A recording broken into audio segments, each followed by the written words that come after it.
اللہ تعالیٰ نے سورہ یوسف جیسی کہانی اور کوئی نہیں سنائی. خود اللہ نے کہا نحن نقص علیک احسن القصص. میرے محبوب آپ کو سب سے خوبصورت کہانی سنو. سب سے خوبصورت کیا ہے؟ یوسف کی کہانی. اور کسی نبی کا یوں تفصیل سے چلتے چلتے واقعہ پورے قرآن میں اور کہیں نہیں جیسے یوسف علیہ السلام کی کہانی. یوسف علیہ السلام کے بھائیوں کے ظلم کی وجہ سے 40 سال ان کو در بدر ہونا پڑا. 40 برس گھر سے جدا رہے. پھر تہمت لگی، زلیخا نے تہمت لگائی، اور پھر جب وہ عورتوں میں بھی بات پھیل گئی کہ مجرم تو یوسف نہیں، مجرم تو زلیخا ہے، تو تھوڑی بدنامی ہونے لگی. تو انہوں نے یوسف علیہ السلام کو گدھے پہ بٹھا کے منہ کالا کر کے پورے شہر میں چکر لگوایا اور پیچھے اعلان کروایا ھذا جزاء من اراد بسیدہ سوء.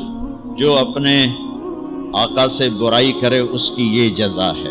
یہ بازار میں نبی ابن نبی ابن نبی ابن نبی گدھے پر پھرایا جا رہا ہو. پھر جیل 309 سال بضع سنین. جن بھائیوں نے یہ دکھ پہنچایا تھا ان کے ساتھ کیا ہونا چاہیے تھا. میں صرف ان کا اب جملہ بتاتا ہوں جو یوسف علیہ السلام نے جب اپنا تعارف کا جو بنیامین کو روک لیا. اب پیچھے بھائیوں نے جا کر بتایا کہ بنیامین نے چوری کر لی تھی، اس کو وہ روک لیا ہے وزیر خزانہ نے.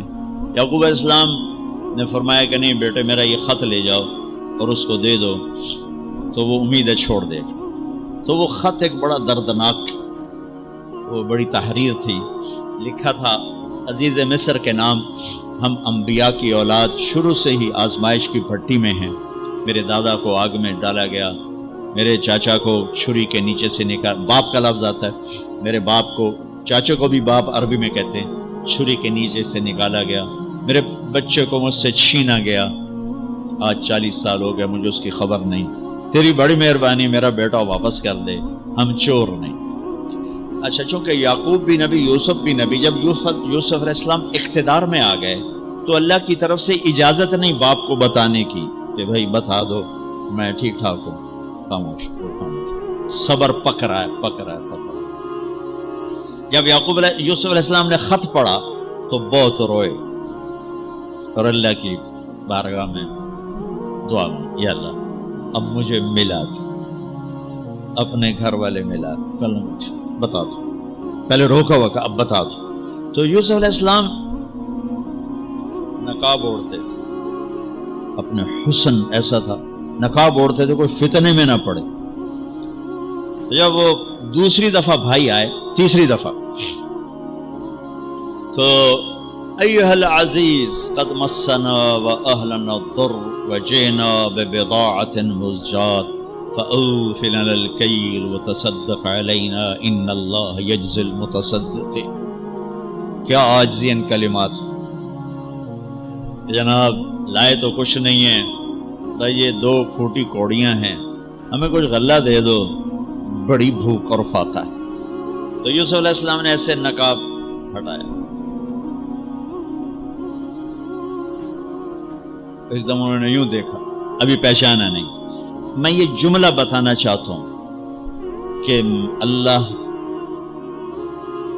سبحان انبیاء کے اخلاق کیا ہوتے. مجھے کیوں سنا رہے ہیں؟ آپ کیوں سنا رہے ہیں؟ کہ ہم اس کو پیچھے چلنے کی کوشش تو کریں.